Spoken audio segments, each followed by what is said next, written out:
굿모닝 송쌤입니다. 먼저 구독, 좋아요 부탁드립니다. 댓글도 부탁드립니다. 미라클 모닝 하루 한 문제 시작하겠습니다. 035 카페 그리고 제 밴드 송쌤의 공인중개사법 거기서 문제 푸시고 해설 강의는 여기에서 유튜브 송쌤의 공인중개사법 문제 풀게요. 25회 때 문제예요. 부동산 실명법에 대해서 설명한 내용으로 옳은 것은 1번 위법한 명의신탁 약정에 따라 수탁자 명의로 등기한 명의신탁자는 5년 이하의 징역 또는 2억 원 이하의 벌금. 맞죠? 답은 1번.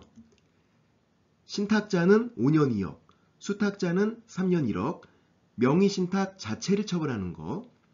수탁자가 팔았을 때 횡령죄는 안 되고 지금은 명의신탁을 했다는 이유로 명의신탁이 불법이니까 그 자체로 처벌되는 거.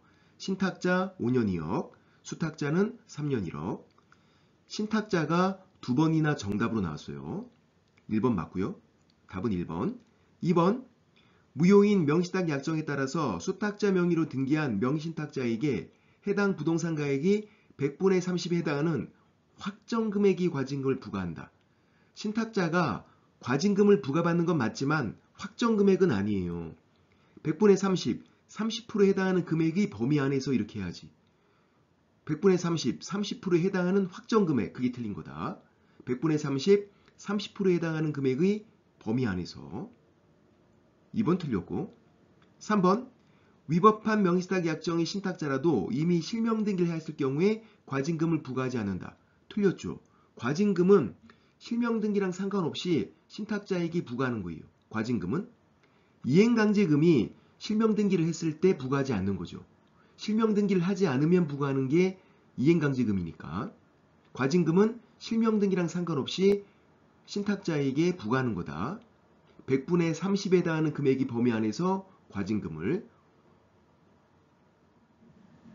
4번 명의신탁을 이유로 과징금을 부과받은 자에게 과징금 부과일부터 부동산 평가액의 100분의 20에 해당하는 금액을 매년 이행강제금으로 부과한다. 틀렸죠. 과징금을 부과받은 자가 실명 등기를 안 하면 이행강제금을 부과하는데 20%, 매년 20% 이렇게 부과하는 게 아니라 1차 이행강제금 10%, 2차 이행강제금 20% 이렇게 두 번 부과하는 거예요. 이따가 정리해 볼게요. 4번 틀렸고요. 5번 종교단체 명의로 그 산하조직이 보유한 부동산에 관한 물건을 등기한 경우 그 등기는 언제나 무효이다. 틀렸죠. 종중, 배우자, 종교단체의 경우에 탈법적인 목적이 없으면 유효, 언제나 무효가 아니라. 그래서 5번도 틀렸고 옳은 거 찾는 거 답은 1번. 신탁자는 걸리면 작살난다. 1번 신탁자는 5년 2억, 명의신탁 자체로 처벌하는 거 5년 이하의 징역 또는 2억 원 이하의 벌금. 2번 신탁자는 과징금도 부과받는데 30%에 해당하는 금액이 범위 안에서 30% 확정 금액이 아니었어요. 30%에 해당하는 금액이 범위 안에서 과징금 세 글자니까 30% 그렇게 하고. 3번 과징금을 부과받은 자 신탁자죠. 신탁자가 실명 등기를 하지 않으면 이행강제금도 부과되는데 1차 이행강제금 10%, 2차 이행강제금 20%, 과징금 부과일부터 1년이 지나면 10%, 1차 이행강제금 부과되고 1년이 또 지났어요. 그럼 2차 이행강제금 20%, 1차니까 10%, 2차니까 20%, 이행강제금 이렇게 두 번. 그런데 계약명의 신탁에서는 이행강제금은 안 나와요.